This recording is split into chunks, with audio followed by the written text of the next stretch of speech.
policies, human resource policies, organizations build one, maintain that, practice that and improve that as well. It is a set of guidelines they use inside to deal with their employees. Barclays Bank has one, McDonald's has one, and any company that you have, they all should have one. This policy is your local law, local regulation. It applies only for you. Barclays Bank's policy doesn't apply for NatWest Bank, and NatWest Bank's policy doesn't apply for HSBC Bank. You may develop policy in many areas. You may develop a drug policy, alcohol policy, smoking policy, harassment policy, and there are so many other areas, data protection policy, and so on. Organizations develop their own policies to regulate their practices. HR practices would regulate the employees and the practice of HR of that particular company, because it will set clear guidelines, it will treat every single employee fairly, and you will have a consistent practice among your employees, and it will develop a better employer brand for you, so you can attract people to work for you as well.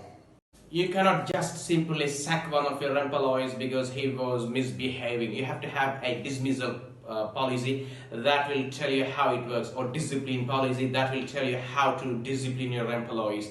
You may have informal meetings initially, and after that you may have some formal meetings followed by a verbal warning. Then after the warning only you may talk about the dismissal.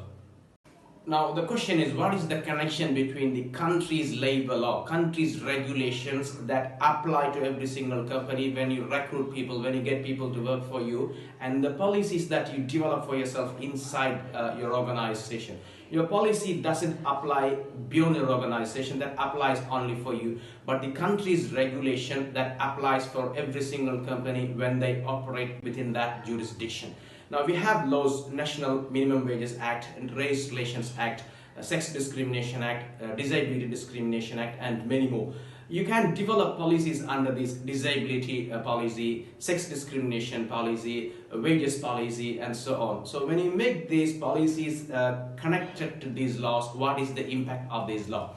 Now you have to definitely meet the legal minimum of that regulation, and if you want, you can do something even beyond that as well to be better than the legal recommend. For example, if the Minimum Wages Act says you have to pay £11.50 50 pence for an hour for your employees minimum, you can set your policy, I pay £12 an hour minimum for any employees who work for me. That is your policy. So your policy is greater, better than the legal minimum. But you don't have any option to develop your own policy breaching this law. You cannot say, I'm paying £10 an hour, not £11.50. That is my policy. If you do this, you will go against the law, and that is illegal. So we have to consider the laws that regulate us when we make our policies.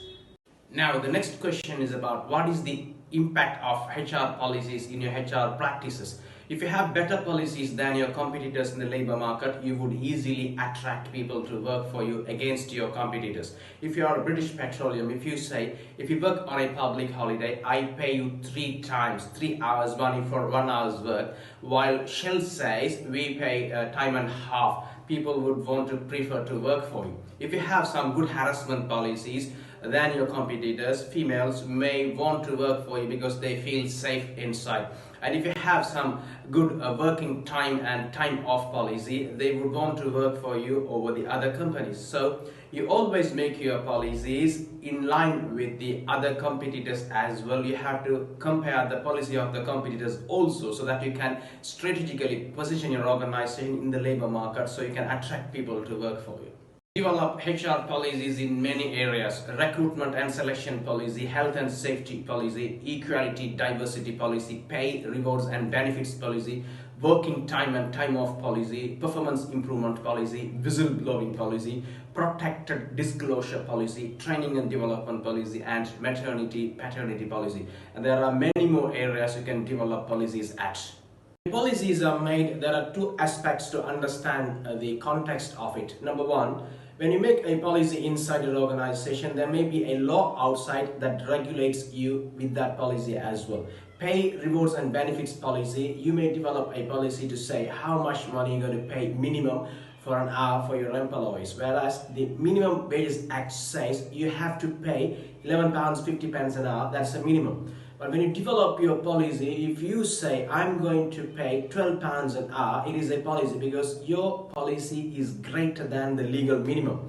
But if you say I'm going to pay £11.50 as requested by the law, you are in compliance with the law. You are not developing any policy, because any company, they should pay the legal minimum. They can't pay less than that. And if you go beyond that only, it is a policy.